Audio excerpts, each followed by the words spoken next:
To be or not to be with you, that is not a question anymore, he declared. She smiled and replied, "Objection! You forgot to present evidence of your love." Meet Alex, a brilliant philosophy student, and Emma, a sharp law student who never loses a debate. One sunny afternoon in the university library, Alex decided it was time to confess his feelings, but not like a normal person. Oh no, not Alex.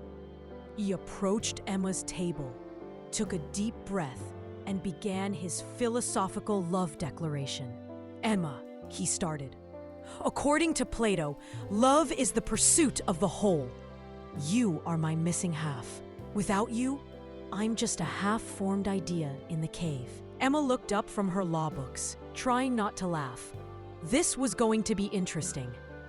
"That's a beautiful argument," she replied with a grin. "But according to contract law, you need consideration from both parties. What exactly are you offering in this relationship contract? Please specify the terms." Alex wasn't giving up. He struck back immediately with Aristotle. Aristotle said love is composed of a single soul inhabiting two bodies. My soul has already found its home in you. That's my consideration. It's non-negotiable. Emma tried to keep her lawyer face on, but she was already smiling. She fired back. "Non-negotiable? That sounds like coercion under Section 15. Love must be based on free will and informed consent. Do you have any precedents to support your case?" "Precedents?" Alex laughed. "Socrates said the unexamined life isn't worth living. I've examined my feelings for 6 months. The evidence is overwhelming. Every smile you give me, every debate we have, every coffee we share, that's my evidence." Emma was now fully engaged in this battle. She stood up, arms crossed. "Interesting evidence, but it's all circumstantial. Where's the direct proof?" "According to the burden of proof principle, you must demonstrate beyond reasonable doubt." Alex took her hand gently. This was his moment. Descartes said, "I think, therefore I am." Well, I love, therefore we are. Every logical pathway in my mind leads to you. That's not circumstantial. That's certainty. Emma's heart was racing now, but she couldn't let him win so easily. "Certainty? Then explain this. What happens if your feelings change tomorrow?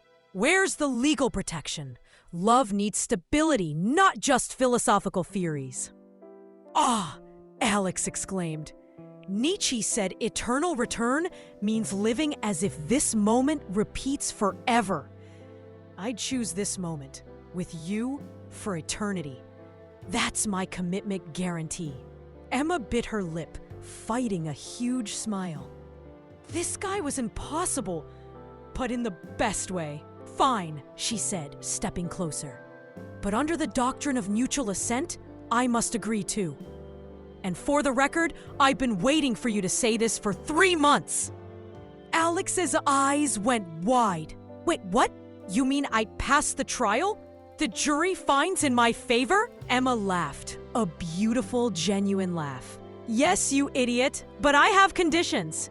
First condition, you must promise to debate with me like this forever.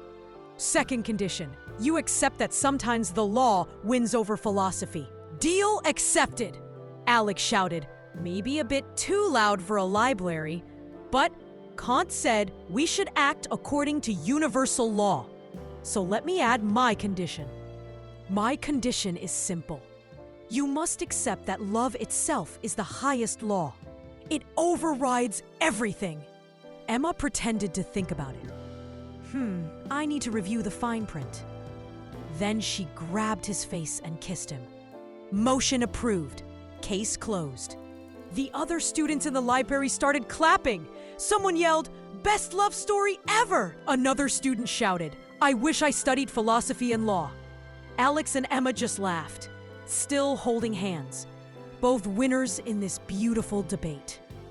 And from that day, Their relationship became legendary on campus. Philosophy versus law. Love wins. If you loved this story and want more amazing tales to improve your English, hit that subscribe button. Drop a comment telling us, philosophy or law? Which side are you on? See you next time.